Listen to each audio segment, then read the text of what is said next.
Hi గారు, welcome to our channel. ప్రస్తుతం మనతో పాటు భరద్వాజ్ గారు సీనియర్ జర్నలిస్ట్ ఉన్నారు. వారితో ఒకసారి మాట్లాడదాం. సార్ నమస్కారం. నమస్తే. సార్, తిరుమల తొక్కిసలాట ఘటనకు సంబంధించి నిన్న పవన్ కళ్యాణ్ గారు అక్కడ మాట్లాడడం కూడా జరిగింది. అంటే ఏం జరిగిందని చెప్పేసి.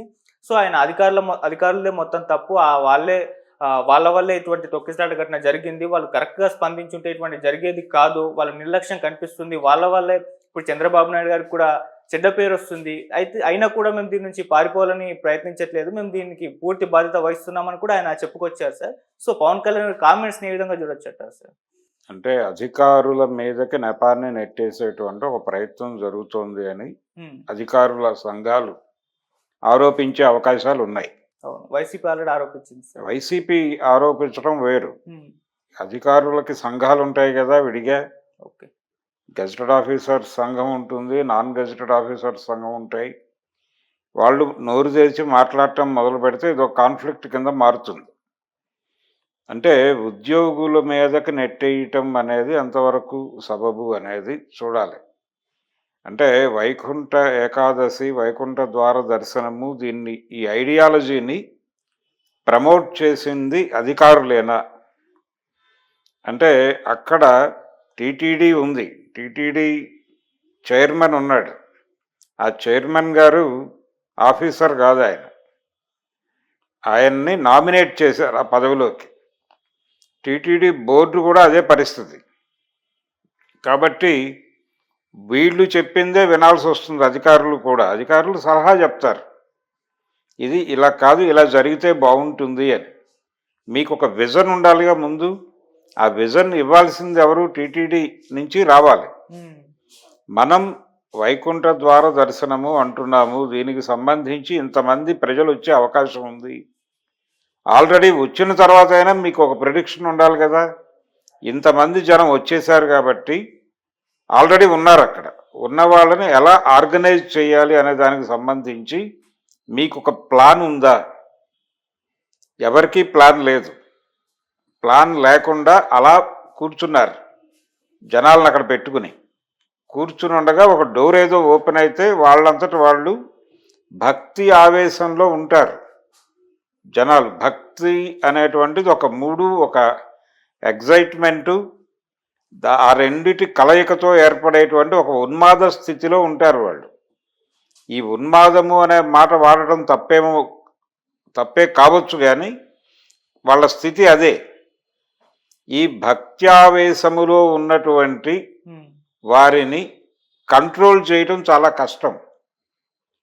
ఇదే పరిస్థితి సినిమా థియేటర్స్ దగ్గర కూడా కనిపిస్తుంది మనకి. హీరో వర్షిప్ ఉంది. హీరోలని ఆరాధించటం, పూజించటం అనే కల్ట్ ఉంది మన దగ్గర. ఈ హీరో వర్షిప్ ఉండటం వలన అక్కడ కూడా భక్త్యావేశాలే కనిపిస్తాయి అభిమానుల నుంచి కూడా. అందుకని గేట్లు ఎరగొట్టుకుని థియేటర్లోకి వెళ్ళాలనుకునేటువంటి బలం ఉంటుంది వాళ్ళకి. ఒక మాస్ హిస్టీరియా లాంటిది ఉంటుంది ఆ ఏరియాలో. కాబట్టి వాళ్ళని హ్యాండిల్ చేయటానికి ప్రత్యేక శ్రద్ధ, కార్యక్రమం అవసరం. ఆ రకమైనటువంటి కార్యక్రమం ఏదైనా రూపొందించుకున్నారా మీరు అంటే ఖచ్చితంగా లేదు. నిశ్చేష్టులై కూర్చున్నారు అక్కడ. కూర్చుని వాళ్ళలో వాళ్ళు తొక్కిసలాట ఏర్పడేటువంటి పరిస్థితి కల్పించారు. సినిమా హాళ్ళ వాళ్ళు చేసేవాళ్ళు గతంలో. ఈ గేటు దగ్గర జనాలు ఉంటారు, వాడు ఒక గేటు తెరుస్తాడు. ఈ గేటు దగ్గర జనాలు అటు పరిగెడతారు. ఈ పరిగెట్టే క్రమంలో చాలామంది కింద పడిపోతారు, తొక్కిసలాటకు గురవుతారు. కొంతమంది ఆ పక్కనున్న డ్రైనేజీల్లో పడిపోయి చనిపోతారు. ఇలాంటి అనేక దారుణాలు జరిగేవి. ఏది టికెట్లు బుకింగ్లోనే దొరికినటువంటి సందర్భంలో. ఇప్పుడు బుకింగ్ మరణాలు ఎందుకు లేవు అంటే ఆన్లైన్లో టికెట్లు దొరుకుతున్నాయి కాబట్టి. బుకింగ్ అనేటువంటి సమస్య లేదు ఇప్పుడు. అలాగే మీరు కూడా ఆన్లైన్లోనే టోకెన్స్ తీసుకుని మీకు కేటాయించినటువంటి సమయంలో మీకు కేటాయించినటువంటి ఏరియాకి వచ్చి నిలబడండి. ఇలాంటి ప్రోగ్రాం ఏదైనా ఇచ్చుండొచ్చు కదా భక్తులకి. వైకుంఠ ద్వార దర్శనానికి మీరు రకరకాల పద్ధతిలో అక్కడ బ్యారికేడ్లు కట్టి ఒక్కొక్క ఏరియా ఇంతమందిని అకామిడేట్ చేస్తుందంటే అంతమందికే మీరు ఆన్లైన్లో టికెట్లు కొనుక్కున్న వాళ్ళకే ప్రవేశము అనే పద్ధతిలో మీరు ఒక టోల్ గేట్ పెట్టి సిస్టమేటిక్గా పంపించుంటే అంతమందే వచ్చేవాళ్ళు అక్కడికి. వాళ్ళే ఆ వైకుంఠ ద్వార దర్శనం చూసుకుని దండం పెట్టుకుని వెళ్ళేవాళ్ళు. ఆ పుణ్యం ఎవరికైనా వస్తుందని చెప్పుండాలి కదా మీరు. ఉమ్, ఈ సమయంలో మీరు మీ దగ్గరలో ఉన్నటువంటి వెంకటేశ్వర స్వామి గుడికెళ్ళి ఈ పూజలు నిర్వహిస్తే మీకు ఇదే పుణ్యం వస్తుంది. దేవుడు కేవలం తిరుమలలోనే ఉన్నాడా? మిగిలిన చోట్ల గుళ్ళన్నీ తీసేయాలిగా అప్పుడు. వెంకటేశ్వర స్వామి కేవలం తిరుమలలోనే ఉంటే మిగిలిన ప్రాంతాల్లో ఎందుకు వెంకటేశ్వర స్వామి గుళ్ళు ఉన్నాయి? అవన్నీ తొలగించాలిగా. అక్కడే అదొకటే పెట్టుకోండి కౌంటర్. ఇంకెందుకు ఇవన్నీ గోల? ఆ పని చేయరు. దైవం ప్రతి చోట ఉన్నాడని చెప్తారు. ప్రతి చోట భక్తులు వెళ్ళి పూజలు చేసుకోవడం కోసం ఎక్కడికక్కడ వెంకటేశ్వర స్వామి గుళ్ళు ఉన్నాయి. ఈ కార్యక్రమానికి కూడా అక్కడికి వెళ్ళండి. వెసులుబాటు ఉన్నప్పుడు వీలు వెంబటి మీరు ఆన్లైన్లో బుక్ చేసుకుని అక్కడికి రండి తిరుమలకి. ఎవరూ ఇబ్బంది పడద్దు. భక్తులని ఇబ్బంది పెట్టకుండా ఒక డిజైన్ రూపొందించేటువంటి పరిస్థితి ప్రభుత్వాలకు ఉందా? ప్రభుత్వం కదా పాలసీ చేయాల్సింది, అధికారులు కాదు. ఉమ్, అధికారులు సలహాలు చెప్తారు, ఇది ఇలా ఉంటే బాగుంటుంది అని. కానీ దాని మీద ఒక ఆదేశం ఇవ్వాల్సింది వాళ్ళే, ప్రభుత్వాధినేతలే. వాళ్ళు ఇచ్చిన ఆదేశాన్ని వీళ్ళు మళ్ళీ పరిపాలిస్తారు అక్కడ. అది లింకు అధికారులకి ప్రభుత్వానికి. ఓకే. కాబట్టి ఇక్కడ మా తప్పేమీ లేదు, మేమంతా చాలా గొప్ప స్థాయిలో ఆలోచిస్తున్నాం, ఇక్కడ అధికారులు మా ప్రభుత్వం పరువు తీశారు అని ఆయన అనుకున్నప్పుడు ఇమ్మీడియట్గా అక్కడ ఉన్నటువంటి అధికారులందరినీ, బ్యూరోక్రాట్స్ అందరినీ తీసేయండి. చర్య ఉండాలి కదా. మీరు కామెంట్ చేస్తే ఏడవటం కోసం మేము లేవు. మీరు ఇమ్మీడియట్గా అక్కడ ఉన్న అధికారులను రిమూవ్ చేయండి, ఆదేశాలు ఇవ్వండి. ఆదేశాలు ఇవ్వకపోతే ఈ మాట అనవసరంగా మాట్లాడానని క్షమాపణ చెప్పండి. ఏదో ఒకటి ఉండాలి కదా. మీరు నిజంగా నమ్మి మాట్లాడితే వాళ్ళని రిమూవ్ చేసి అక్కడ భక్తుల్ని కాపాడండి. రిమూవ్ చేశారా? ఈరోజు ఏమన్నా ఆర్డర్ వచ్చిందా? రాలేదు కదా. తీసేయమన నిర్మోహమాటంగా తీసేయచ్చు, టెర్మినేట్ చేయవచ్చు సర్వీస్ నుంచి. 6 మరణానికి, అంతమంది గాయాల పాలవటానికి కారకులైన అధికారులని ఎందుకు ఉంచాలి అక్కడ? టీటీడీ అక్కడ ఉన్నటువంటి అధికారంలో ఉన్నటువంటి ఐఏఎస్ ఆఫీసర్ల దగ్గర నుంచి మొత్తాన్ని రిమూవ్ చేయండి. రిమూవ్ చేసి ప్రక్షాళన అక్కడి నుంచి మొదలు పెట్టండి ఇమ్మీడియట్గా. మీకు అక్కడ గత ప్రభుత్వం గురించి మాట్లాడే హక్కు కూడా లేదు. ఎందుకంటే గత ప్రభుత్వానికి సంబంధించిన ఒక తప్పిదం జరిగింది అని మీరు ఆల్రెడీ ఒక అటాక్ చాలా కాలం క్రితమే మొదలుపెట్టి ప్రాయశ్చిత్త దీక్ష అనే పేరుతో అక్కడ కొంతకాలం పవన్ కళ్యాణ్ గారు ఒక దీక్ష నిర్వహించినటువంటి సందర్భం మనం చూసాం. మరి ఆ సందర్భంగా ఒక రూట్ మ్యాప్ ఇచ్చుండొచ్చు వాళ్ళకి, ఎలా ఉండాలి, భక్తుల్ని ఎలా చూసుకోవాలి, దైవ దర్శనానికి వచ్చినటువంటి భక్తులకు మెరుగైన సౌకర్యాలు కల్పించడానికి మనం ఏం చేసాం, మేము ప్రక్షాళన తిరుమల నుంచి మొదలు పెడుతున్నాం అని మీరు ప్రకటించి ఎంతకాలం అయింది? మీరు చేసినటువంటి పని ఏమిటి? ఏమీ లేదు కాబట్టి ఈరోజు 6 చనిపోయారు. కాబట్టి మిమ్మల్ని మీరు చెక్ చేసుకోండి ముందు. అధికారుల మీద నెపం వేయటం కాదు. నెపం సీరియస్గా వేసుంటే ఈ పాటికి రిమూవ్ చేయాలి వాళ్ళని. తీసేయండి నిర్మోహమాటంగా. టోటల్గా అక్కడ ఉన్నటువంటి అధికారుల్ని, అనధికారుల్ని అందరినీ పక్కకి జరపండి. టీటీడీ చైర్మన్ని తొలగించండి. తొలగించి మళ్ళీ ఫ్రెష్గా ఆలోచించండి.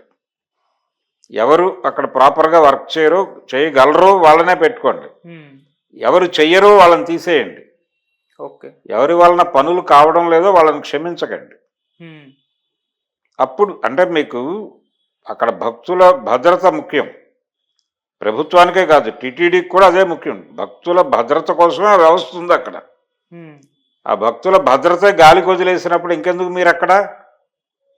ఈ పార్టీకి నైతిక బాధ్యత వహించి రాజీనామా చేయాలి కదా టీటీడీ చైర్మన్. ఎందుకు చేయట్లేదు ఆయన?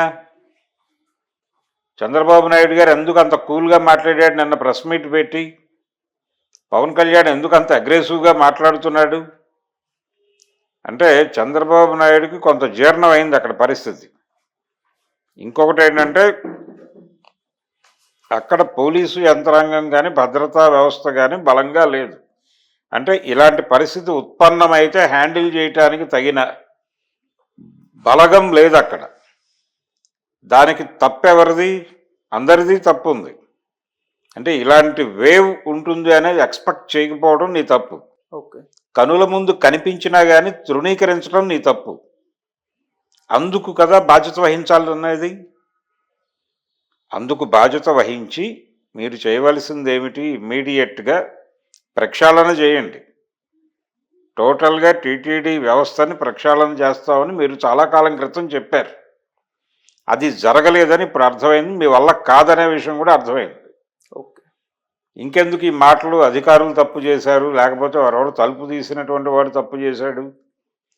అసలు భక్తులు తప్పు చేశారా అక్కడికి వచ్చి మిమ్మల్ని నమ్ముకుని అనే ప్రశ్న వేస్తే ఏమిటి పరిస్థితి పవన్ కళ్యాణ్ది? అందుకని ఇలాంటి సందర్భాలలో విమర్శలు చేయటం కన్నా కూడా జరిగినటువంటి తప్పు ఎలా జరిగింది అనేది ముందు అడ్మిట్ అవ్వాలి. ఇదే కదా అల్లు అర్జున్ చేసింది మొన్న సంజయ్ థియేటర్ దగ్గర. పోలీసుల మీదుగా నెపం నెట్టే ప్రయత్నం చేసి కదా ఆయన బాధ్యత తీసుకోవడానికి ముందుకు రాలేదు.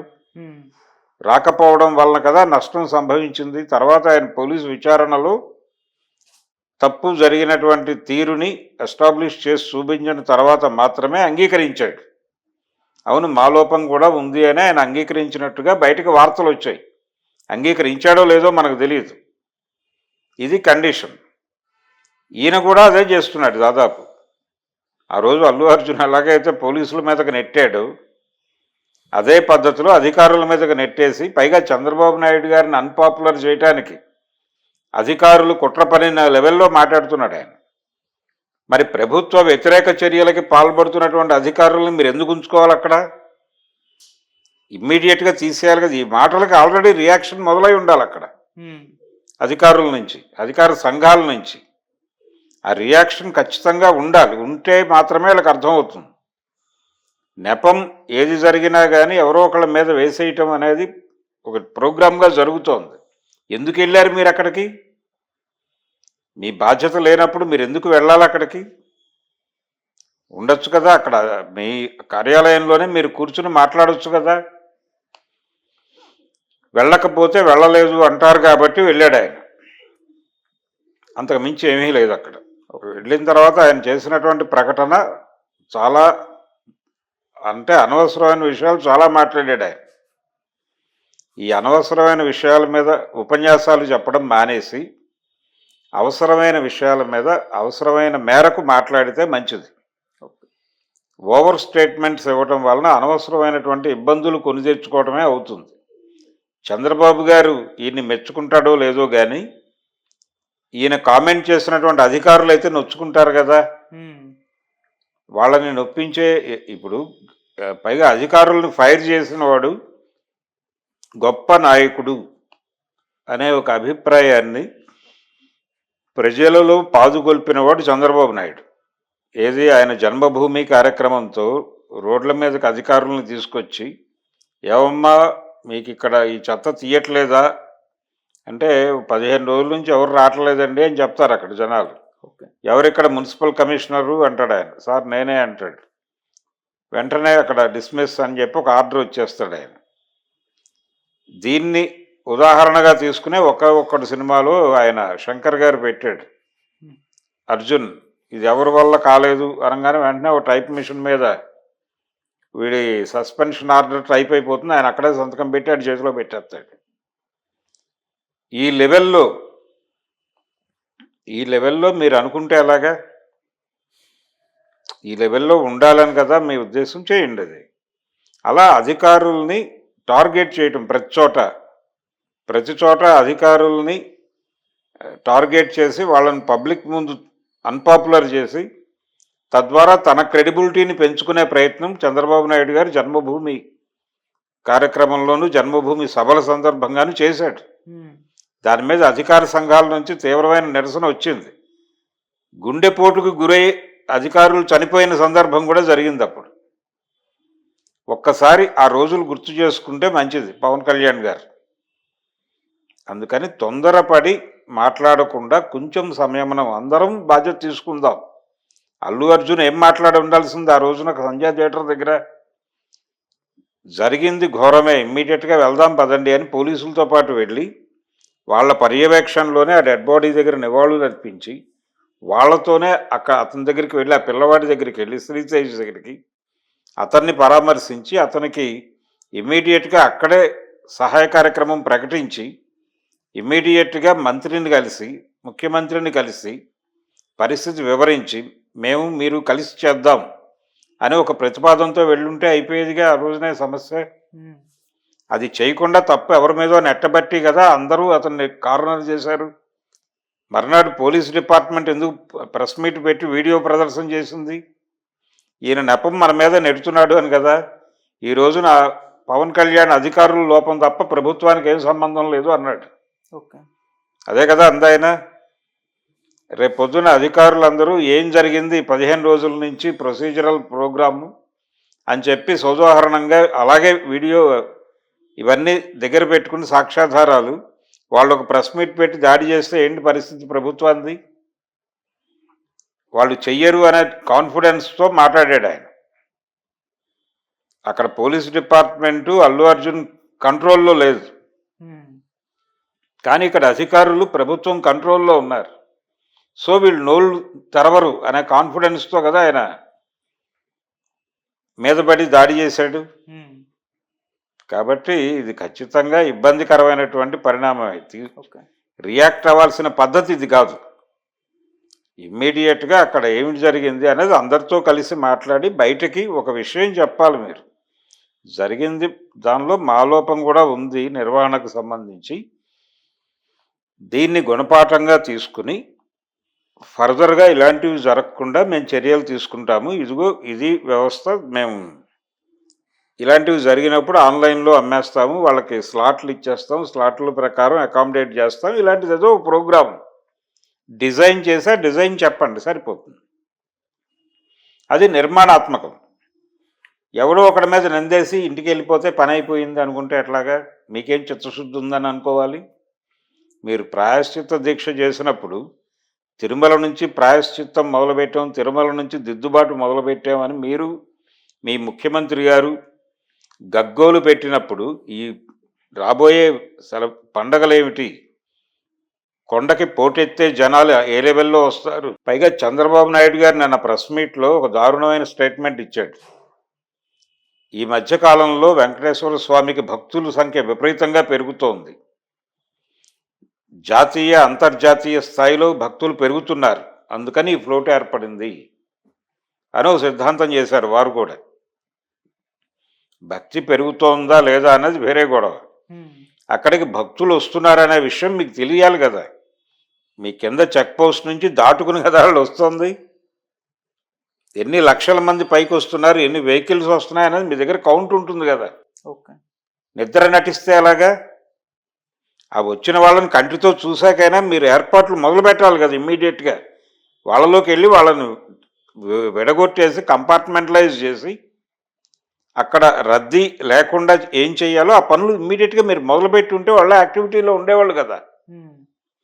గాలికి వదిలిపాడేసి ఎవరికి పుట్టిన బిడ్డరా వెక్కి వెక్కి ఏడుస్తోంది అన్నట్టుగా వదిలిపాడేసి మీరు ఇప్పుడు వాడి తప్పు వీడి తప్పు అని మాట్లాడితే ఎలా కుదురుతుంది? అది అంతర్జాతీయంగా దేవుడు ప్రతిష్ట పెరిగింది కాబట్టి భక్తులు వచ్చేస్తారంటే నువ్వు కంట్రోల్ చేయడానికి నీ మెకానిజం గాలికి ఎత్తేస్తావా? అందుకని చంద్రబాబు నాయుడు గారు ఇప్పుడు అదేదో ఆవు చేలో మేస్తుంటే దూడ గట్టులో మేస్తుందా అన్నట్టు ముఖ్యమంత్రి గారే గందరగోళంగా మాట్లాడాడు నిన్న.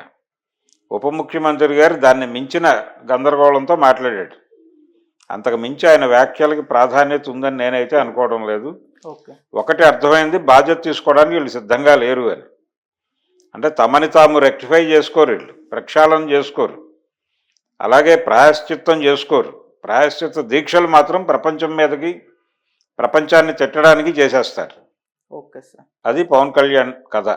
Okay sir, thank you so much sir. Thank you.